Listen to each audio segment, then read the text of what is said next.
life drama that is so cuckoo bonkers, my head hurts. These are your stories. The form is still open. It is linked in every video at the top in the description box. I had the wildest dating experience ever.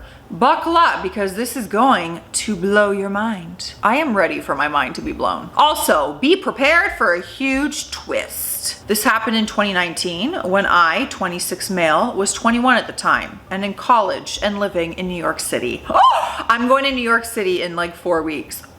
I'm so excited. I'm originally from Ohio, but was attending Columbia University, pursuing a nursing degree. I was also looking to find some love in the land of opportunity. I had never been in a relationship and had no luck in finding one, so a friend of mine suggested I try Tinder. In hindsight, big mistake. A few days later, I got matched with a beautiful woman. We'll call her Gabby. Her profile showed that she was 23 and lived in the Bronx, approximately 30 minutes away from me considering New York traffic. We exchanged numbers and seemed to really hit it off over the next couple of weeks. She was saying all the right things and it seemed appropriate to go out on a date to meet each other. Since we lived not too far away from each other, we agreed to meet at this fancy restaurant. I called and set up a reservation for us and was ready to go. We agreed to meet at 6 o'clock. Fast forward to the next day. I was getting dressed and I drive to the restaurant and arrive a little early as common courtesy. I wind up waiting for over 20 minutes, but Gabby hasn't shown up. It's now 6:30 and Gabby isn't answering any of my messages, and I'm starting to get worried that I have been ghosted. Keep in mind, our reservation time had already passed and I was not happy. Just before I decided to leave, my phone rang and it was Gabby. She told me her car broke down a few blocks away and asked me to come get her. Being the gentleman that I am, I figured that was an okay excuse, so of course, I did that. We finally got to meet each other when I walked down the block to where she is. Gabby looked exactly what she looked like in her dating profile, and she was happy to see me. She was apologetic about what happened and wanted to make it up to me by paying for dinner. That's very nice.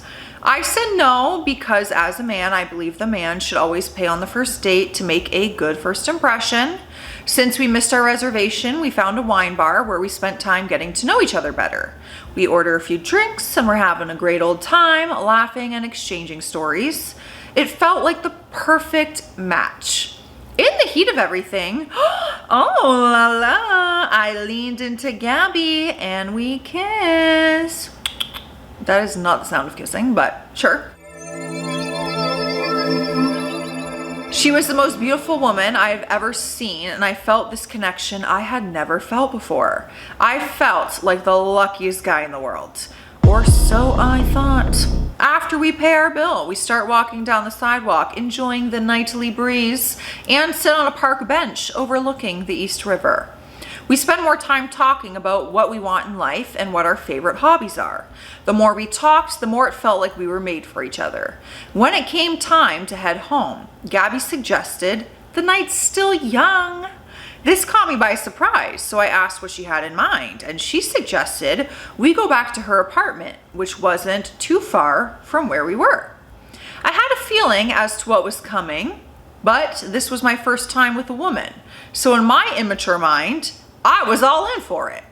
After we make it back to Gabby's apartment in the Bronx, things immediately turned steamy. Long story short, one thing led to another, and we wound up in the bedroom. We both fell asleep. Just a heads up, this is where the big twist comes. The next morning, I wake up in Gabby's bed, where I roll over and see Gabby sleeping next to me. I didn't want to wake her up, so I quietly got up and went to the bathroom to get changed and leave. I planned on leaving a text for her, but then I couldn't find my phone. I looked everywhere, but couldn't find it. When I walked back into the bedroom, I found Gabby had woken up and she asked me to stay. I told her I needed to head back to my place to study for an upcoming exam. I asked her to help me find my phone. After some searching, Gabby pointed to it over on her nightstand. As I walked over to grab it, I felt something grab my hand and I turned to see you weren't lying about the twist. I turned to see Gabby had handcuffed me to her nightstand. I don't think this is like supposed to be sexy either. I think you're being held hostage. She yanked my phone out of my hand and I was stuck there, handcuffed to her nightstand, all scared and desperate. Like, I'm picking up that nightstand and running. I don't care, put it on my back. It was in this moment that I realized I had indeed gotten myself into a horrible situation. I told Gabby that I wasn't playing and that I wanted to leave. She said, "You're not going anywhere. You're mine now and you'll do what I say." At this point, I am pulling and heaving very hard to try and free myself, but I couldn't budge. Gabby told me that she would be back to finish what we started. I had a good feeling about what those words meant, so I was desperately trying to find a way to free myself. I pull open the bottom drawer of the nightstand where I find a tiny pocket knife. I grabbed it and slowly but surely tried cutting the cuffs. After what seemed like forever, the chains break and I make a dash for the door. I quickly began scanning for my phone and I find it on the kitchen table. I grab it and then begin to run where Gabby comes out of nowhere and tackles me to the floor. We're struggling and I'm fighting to get away, so I threw jabs in her face. Oh, hey now. I threw jabs in her face and KO'd her. I mean, I feel like she might have been trying to you. I ran faster than I'd ever had in my life, all the way down to the local station where I reported to the police and I told them what had happened. I filed a report and told them where Gabby's apartment was and I provided her profile and phone number. They took me with them to the apartment where they arrested Gabby. I asked the officers if they could look up if she had a record, and it turns out her name wasn't even Gabby.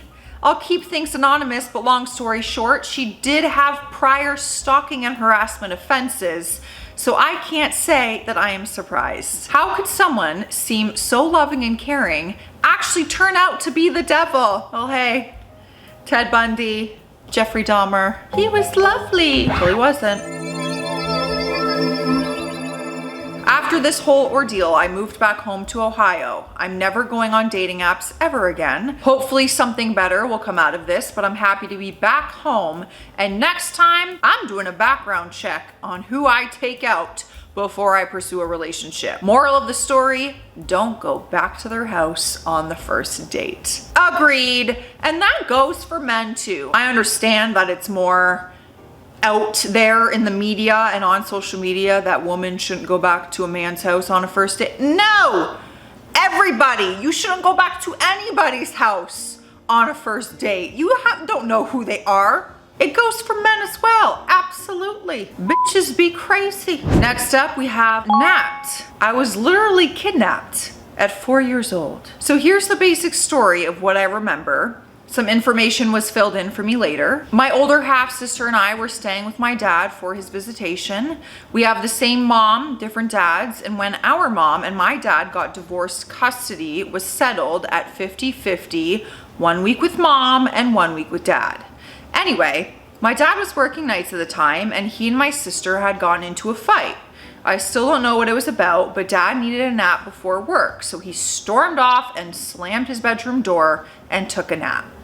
Later, my sister comes up to me and says, "Let's walk down to the corner store. I'll buy us some candy." When we get there, our mom is in the parking lot waiting for us. I later found out that was the plan all along. My sister called my mom because she was mad that my dad stormed off the way he did. Anyway, we get into my mom's car and she takes us back to her apartment and we go on like everything is normal. Remember, I am 4, maybe 5 at the time, and my sister is 6 years older than me, so we are fairly young. Some time passes and all of a sudden, there's pounding and screaming at the door. My mom grabs us and barricades us in the bedroom as she calls the police. They come and arrest the man, and my mom starts packing bags saying we are going to visit our grandma, her mom, tomorrow. Tomorrow comes and we are gone. On our way, my grandma's in Washington. We live in Oregon. We stay there for maybe like a month and then we get on a ferry boat and leave for Alaska. Quick flashback here. Remember the man pounding and yelling at our door that got arrested? If you haven't already guessed by now, that was my father. I did not guess. My mind just moved on. My poor dad woke up from his nap to an empty house, and by the time he realized that we were not outside playing or anything like that, he knew there was only one place that we could be. So he came to get us back. And by the time the police had finally released him, we were already in Washington, Mom planning her next move. My dad finally found us 6 months later in Alaska. I remember eating Trix cereal and watching Shark Tale, and there was a knock at the door. My mom answered the door and then came rushing back in a panic, pulling my hair back into a ponytail, saying, "Whatever you do, whatever you say, tell them you want to live with me, okay? You want to live with me." I walk to the door, nervous about whatever's happening, and there's a cop on the other side. I walk out and I go to walk down the steps, and then I see him. My dad! I fly down the stairs and into my daddy's arms. I don't remember much after that. I remember going to court with him and being allowed to sit in the judge's office and have free reign of the Dove chocolates. My dad won court and got full custody of me. Unfortunately, not my sister, since she was never biologically his daughter, and took me home. To celebrate, he, his parents, and some other family members took me on a trip to the Oregon coast. Oregon? Why am I saying that weird? I haven't seen my mom since I was 8. I haven't heard from her since my 18th birthday, when I had to remind her that it was in fact my birthday, and her response was, "Oh, cool. I'm now 25 with a daughter of my own. I would do absolutely anything for my daughter, but I would never do that. Ever." A lot of traumatic things happened that I left out. I love you, Joss. I don't like when you guys talk to me directly because then I cry. I love you, Joss, and I love your videos. I watch them every day. P.S. If you want to be friends, I'm so down. A girl's got to shoot her shot. I'm offended that you think we're not friends already. I'm sorry. Are we all not friends here? Because I think we're friends. I like watching you sleep. I have fully convinced myself. We're all friends. Like, if I need something or I have good news or bad news, you're my people and I want to talk to you. Guys, I always tell you to follow me on social media and message me. I chat with people all the time that are on my channel. You just got to get social media. Instagram is probably your best luck. All right, the next one is anonymous. This is a story that all adulterers probably should keep in mind. My cousin, 24 female at the time, started an affair with a married coworker. They would go to lunch together every day and have sex in his car or her car. This went on for months. The coworker had a wife, but no children. My cousin had a daughter from a prior relationship who was 5 years old at the time. After several months of this, and my cousin telling me how this man was going to divorce his wife and that they were going to get married, I told her it wasn't ever going to happen. Oh, he died. Oh my gosh, no. Yes, on his way home, his truck drove across the median of the highway, launched over the other side of the highway, landed headlights first into the ground, and landed upside down. The autopsy we never found out because my cousin wasn't his wife. My cousin wanted to go to his funeral. I told her that would be a terrible idea. Of course, she never listened to me and went anyway. A funny thing happens when you pass away. The spouse learns about your activities and happenings. At the funeral, the wife walked up to my cousin and politely asked her to leave. My cousin said that she quietly left. For 3 months, my cousin wallowed in her grief as if the man was her husband, so I finally got onto her and reminded her that she is a 5-year-old to raise and that laying around any longer was unacceptable. I reminded her that the man wasn't her husband to grieve over, and she needed to take this as a learning experience and never get into an affair with anyone else again. So all those who have affairs need to remember that if you suddenly die, the spouse will find out what you have been doing. And so will your parents and children and family, especially if your spouse has to politely ask you to leave. That felt like a scene from a movie, like the other woman showing up to the funeral. Oh my gosh, what a mess. What a mess, what a nightmare for everybody. Y'all already know what time it is. We're drinking. We're drinking. We're drinking. Let me know what's in your cup. Cheers.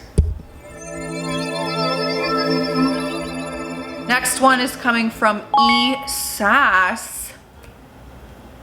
Love the little sass in there. I, 25 females, always had a troubling and sometimes horrifying experience with dating.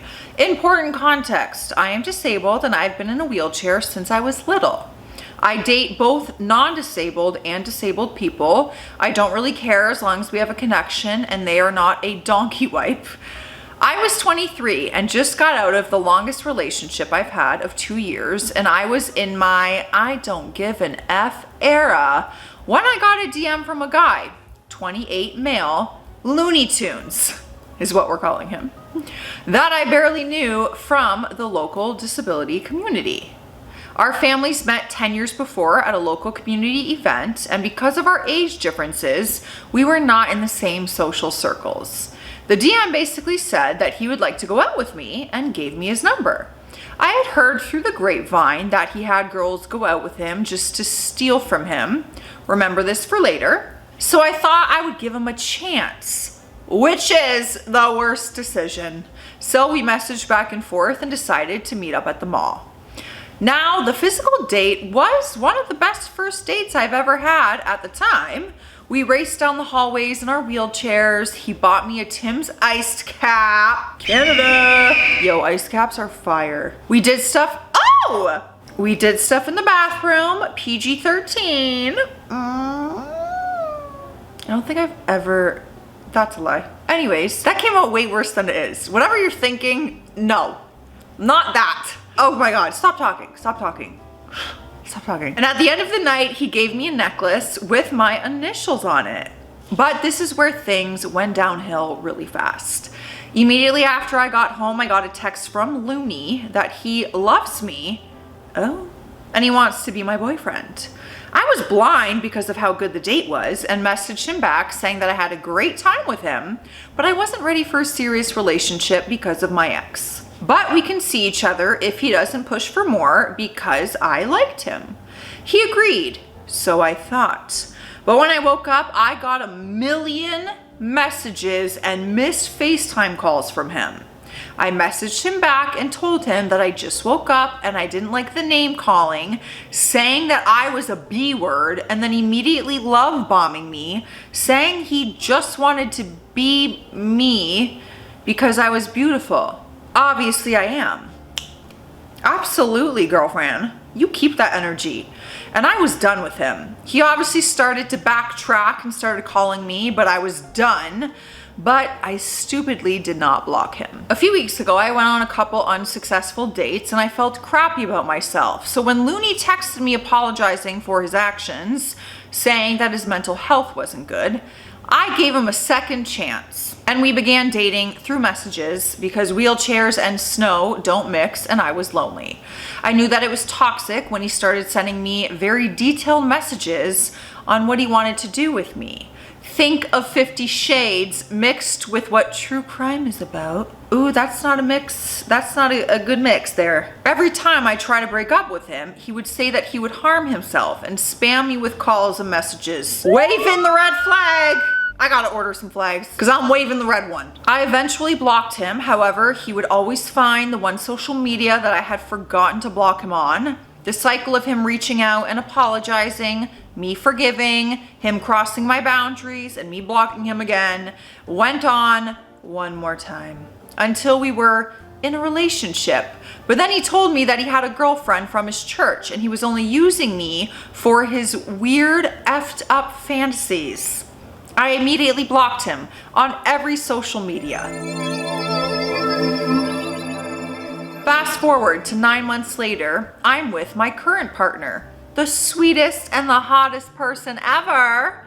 I was scrolling on Facebook and I noticed I had a message from a guy that I knew when I was 13 from the community Disabled Day.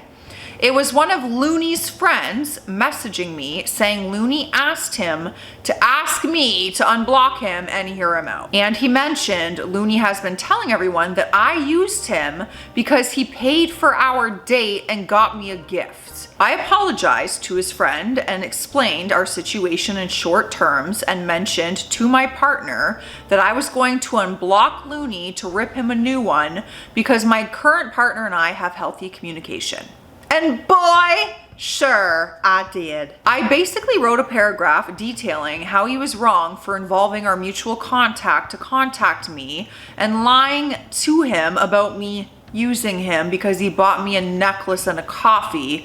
In my petty moment, I mentioned that I was in the healthiest relationship with my partner who actually supports me and isn't jealous of me going to university because my partner knows that he owns me in bed but not anywhere else. And I ended it by saying I would be nice in person if we ever cross paths, but we can't be friends. He messaged me right away saying, "Can't we even try to be friends? I love you." I blocked him as soon as I saw his reply, and I never heard from him ever since.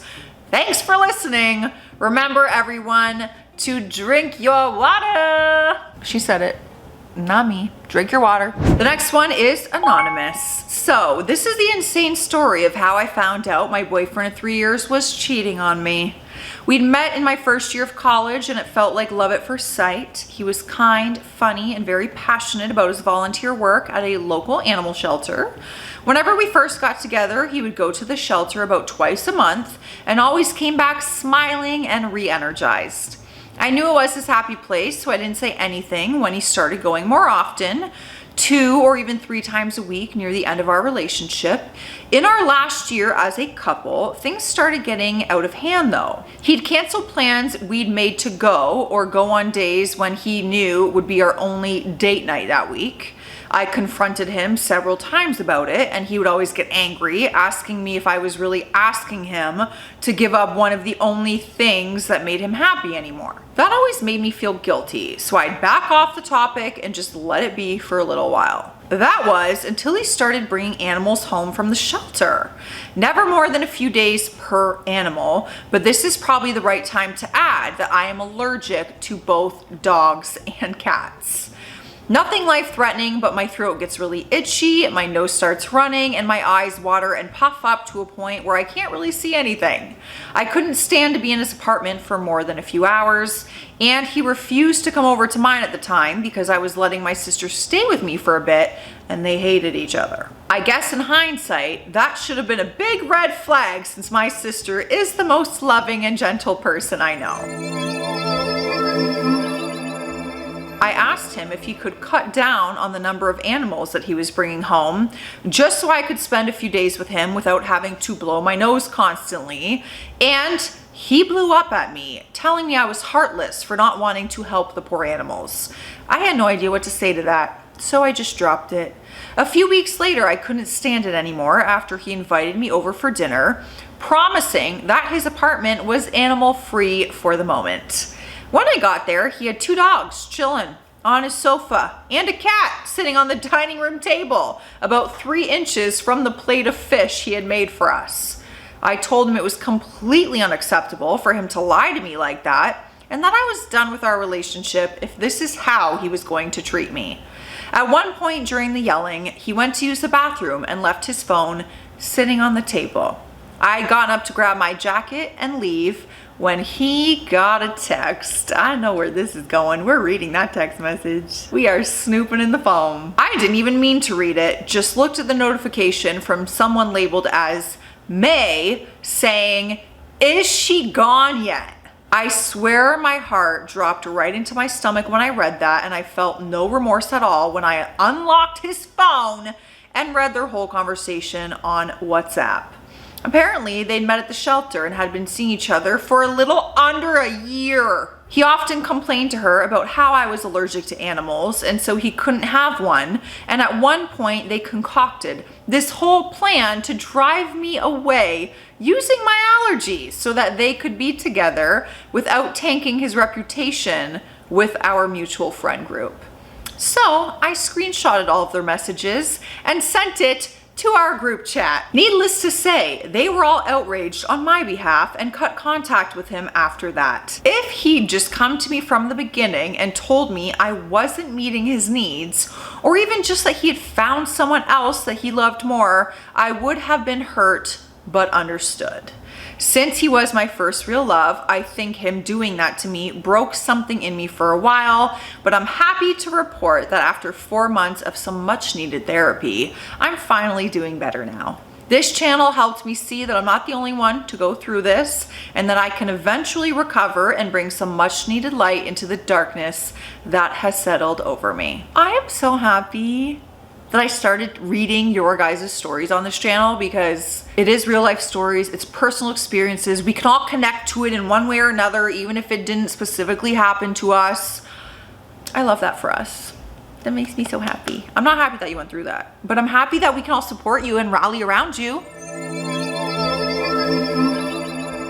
Next up is Anonymous. This was my first Karen in the wild moment, so I will make it count.